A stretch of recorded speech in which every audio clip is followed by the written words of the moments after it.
여러분은 오늘 하루 동안 누구와 가장 많은 대화를 나누셨나요?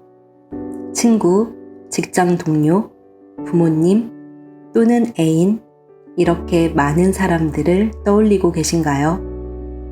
하지만 여러분이 오늘 하루 동안 가장 많은 대화를 나눈 사람은 아마 여러분 자신일 겁니다. 운동을 하다가도, 밥을 먹다가도, 책을 읽거나 문자를 보내다가도 여러분은 자신과의 대화에 어마어마한 시간을 쓰고 있죠. 연구에 따르면 우리는 하루에 5만 가지가 넘는 생각을 한다고 하는데요. 이렇게 스스로에게 말하는 방식은 그 순간에만 영향을 미치는 게 아니라 무의식 속으로 서서히 스며들고 내면화되어 장기적으로 우리의 생각과 행동을 바꿔놓습니다. 그렇기 때문에 우리는 먼저 의식적 선택을 내려야 하는데요. 나는 나에게 해로운 방식이 아니라 도움이 되는 방식으로 말하겠다는 결심을 해야 하는 것이죠. 책 시작의 기술에서는 걱정은 많고 시작은 두려운 사람들에게 강력한 무기가 되어줄 7가지 자기 대화를 소개하고 있습니다. 첫 번째 단어는 바로 나는 의지가 있어입니다. 유명한 철학자이자 정치학자인 니콜로 마키아벨리는 이렇게 말했습니다. 의지가 크면 어려움이 크지 않다.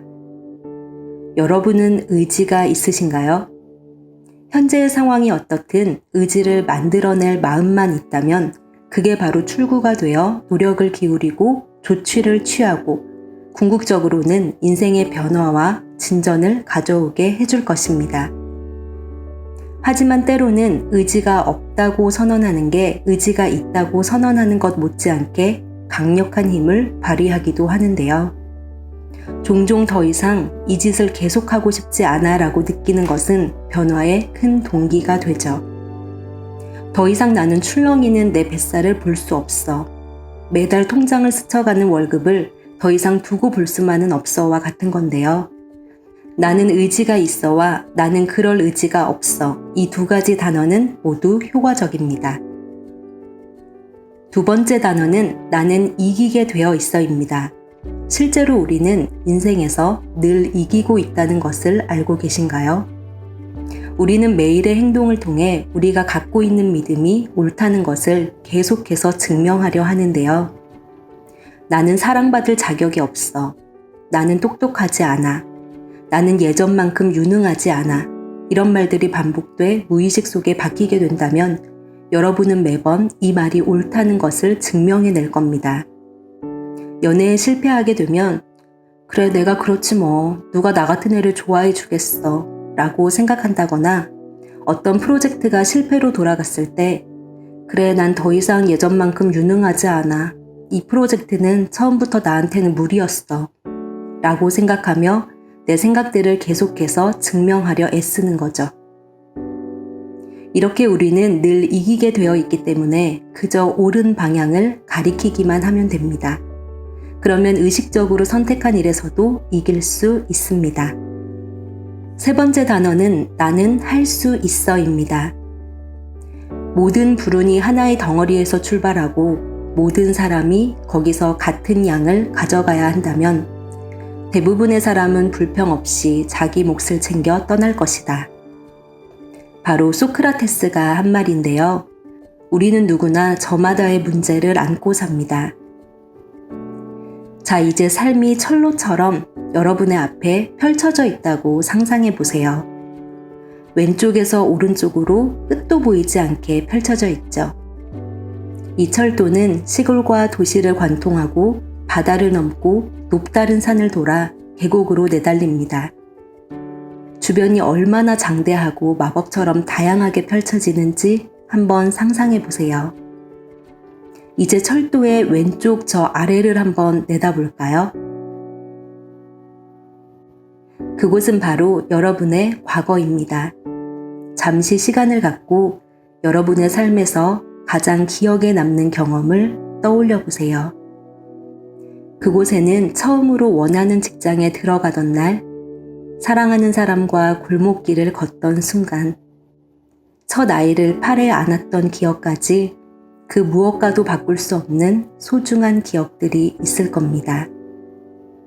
하지만 수술을 받고 병원에 입원해야 했던 순간, 그리고 누군가와 헤어져 몇 날 며칠 슬픔에 빠져 있던 날들까지 참혹하고 깊은 상처로 남아있는 순간들도 있을 겁니다. 당시에는 영영 이겨내지 못할 것만 같았던 일들도 우리는 결국 모두 이겨냈죠. 이보다 훨씬 심각했던 문제들도 지금 생각하면 아주 다르게 보일 겁니다. 자, 이제 철도의 오른쪽을 한번 바라볼까요? 오른쪽은 앞으로 일어날 일들입니다.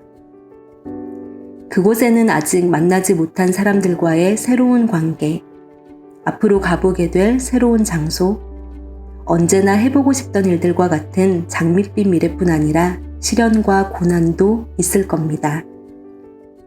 하지만 여러분은 그 모든 것을 이겨낼 겁니다. 과거에 그랬던 것처럼 좋은 일도 나쁜 일도 지나가겠죠. 왜냐하면 그런 일들은 모두 우리의 인생 스토리라는 긴 영화에서 지나가는 한 장면에 지나지 않기 때문입니다. 정말로 당신이 누구인지 기억해내세요. 그리고 말해보세요. 나는 할 수 있다. 나는 할 수 있다. 나는 할 수 있다. 네 번째 단어는 나는 불확실성을 환영해입니다. 편안하게 느끼는 것만 고수한다면, 늘 해오던 일만 한다면 사실상 우리는 과거에 사는 셈이죠. 그렇게 해서는 앞으로 나아갈 수 없습니다. 지금 반복하고 있는 그 일도 우리 인생의 어느 시점에서는 이후에 무슨 일로 이어질지 알 수 없는 위험한 일이었습니다. 그 이후로 그 일은 일상이 되었죠. 우리가 저지를 수 있는 최악의 행동은 목표를 빗맞추는 게 아니라 목표를 쏘지 않는 건데요. 우리가 늘 꿈꾸는 그 모든 성공과 경험과 일은 모두 불확실성 속에서 우리를 기다리고 있습니다. 이 점을 받아들이면 비록 불확실성으로 불안해할 수는 있지만 앞으로 일어날 일에 대한 희망과 흥분도 동시에 느낄 수 있을 겁니다. 이제 같이 말해볼까요? 나는 불확실성을 환영해. 다섯 번째 단어는 생각이 아니라 행동이 나를 규정해입니다. 어떤 영감이나 동기부여가 가끔씩 먹힐 때도 있지만 그런 것들은 변덕스러운 친구와 같아서 우리가 원할 때 늘 나타나준다고 기대할 수는 없죠. 행동은 생각을 바꾸는 가장 빠른 길입니다. 우리의 생각이 현실이 될 수 있기는 하지만 생각은 오직 행동을 통해서만 우리의 삶이 됩니다. 그때까지 생각은 그저 생각에 불과하죠. 여러분은 여러분의 생각이 아닙니다. 행동하세요. 여러분이 하는 일이 여러분을 규정합니다. 여섯 번째 단어는 나는 부단한 사람이야입니다. 부단하기 위한 핵심 열쇠는 눈앞의 문제에 집중하는 것입니다. 거기에 온 관심을 집중시키세요. 그런 다음에 다음 장애물로 넘어가면 됩니다. 그리고 이번에는 그 장애물이 해결될 때까지 거기에 온 관심을 집중시키세요. 그런 후에 다음 장애물, 또 다음 장애물, 그리고 또 다음 장애물이 있을 겁니다. 이렇게 한다면 내가 어디로 가고 있는지 의문을 가질 필요가 없는데요. 앞으로 몇 마일을 더 가야 하는지 걱정되지도 않을 것입니다. 여러분은 장애물을 회피하기보다는 좋아하는 사람이 되어 있을 겁니다. 왜냐하면 여러분에게 장애물은 성공하고 성장하기 위한 열쇠이기 때문이죠. 이제 일어나서 똑바로 앉아 허리를 곧게 펴고 이렇게 한번 말해보세요. 나는 부단한 사람이야. 일곱 번째 단어는 나는 아무것도 기대하지 않고 모든 것을 받아들여입니다. 인생이 이러이러해야 한다라는 기대는 우리에게 아무런 도움도 되지 않습니다. 실제로 우리는 상황 그 자체보다 우리의 기대에 더 많이 휘둘리기 때문이죠. 그게 바로 기대의 문제점인데요. 기대는 상황을 실제보다 훨씬 더 크게 부풀리고 문제에 효과적으로 대처할 수 있는 능력을 희석시킵니다. 아무것도 기대하지 않으면 현재를 살게 되죠. 미래를 걱정하지 않고 과거를 부정하지도 않습니다. 상황이 닥치면 닥치는 대로 그냥 환영합니다. 모든 것을 받아들인다는 말은 모든 게 형용된다거나 모든 것에 동의한다는 뜻이 아니라 여러분이 모든 것의 주인이 되고 책임자가 된다는 뜻입니다. 뭔가 잘못되었다는 생각이 들면 우리는 삶을 미룹니다.